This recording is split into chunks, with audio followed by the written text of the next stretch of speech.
Sit back and throw one back with your pinky in the air and a middle finger to the world, and join me, the eclectic gentleman Stephen Watts, as we look back on this day in pro wrestling history.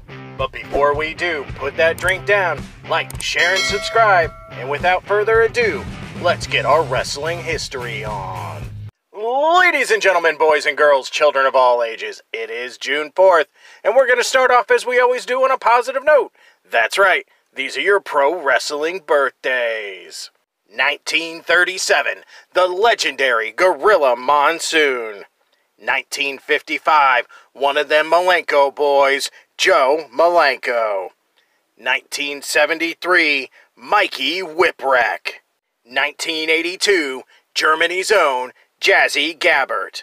And last but not least, 1997, AEW wrestler Riho. Of course, on the flip side of that coin, your pro wrestling deaths for June 4th.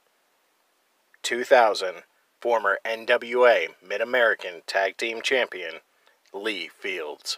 Alright, enough of the sad stuff. It's time to get to the meat and potatoes. That's right, these are your pro wrestling history highlights for June 4th.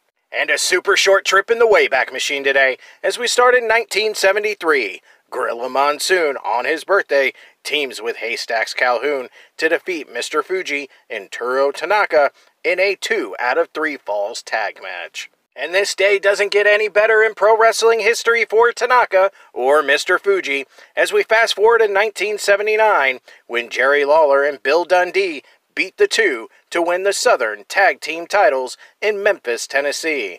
On the same show, Robert Fuller defeats the Mongolian Stomper in a loser leaves town versus title match to win the Southern title. Sticking in 1979, Hassan Arab, the future Iron Sheik, won a 20-man, $10,000 Battle Royal.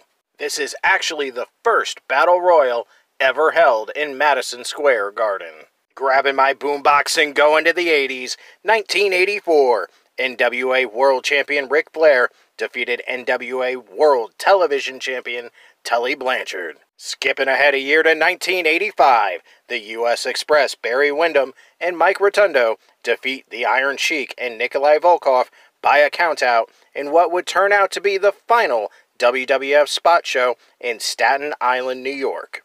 1986, Kerry Von Erich is involved in a motorcycle accident in Texas, crashing into the back of a police car while trying to pass a truck on a 2-lane highway. Von Erich suffers a dislocated hip and severe damage to his right foot and undergoes a 13-hour surgery. Von Erich would later have to have the foot amputated, but returned to the ring with a prosthetic foot and continued his career. Sticking in 1986, Dusty Rhodes and the Rock and Roll Express defeat the NWA World Champion Ric Flair, NWA TV Champion Arn Anderson, and NWA National Heavyweight Champion Tully Blanchard via disqualification in an elimination match. 1987, Koko B. Ware pinned the Honky Tonk Man with a roll-up. Although he was WWF Intercontinental Champion at the time of the match, Honky's title win had not yet aired on TV, so he did not come out with the belt or was announced as the champion. Grabbing my flannel and going to the decade of grunge, 1993, Ron Simmons defeats WCW World TV Champion Paul Orndorff at the 11-minute mark. Unfortunately, he does not win the title, as the title was only at stake for the first 10 minutes.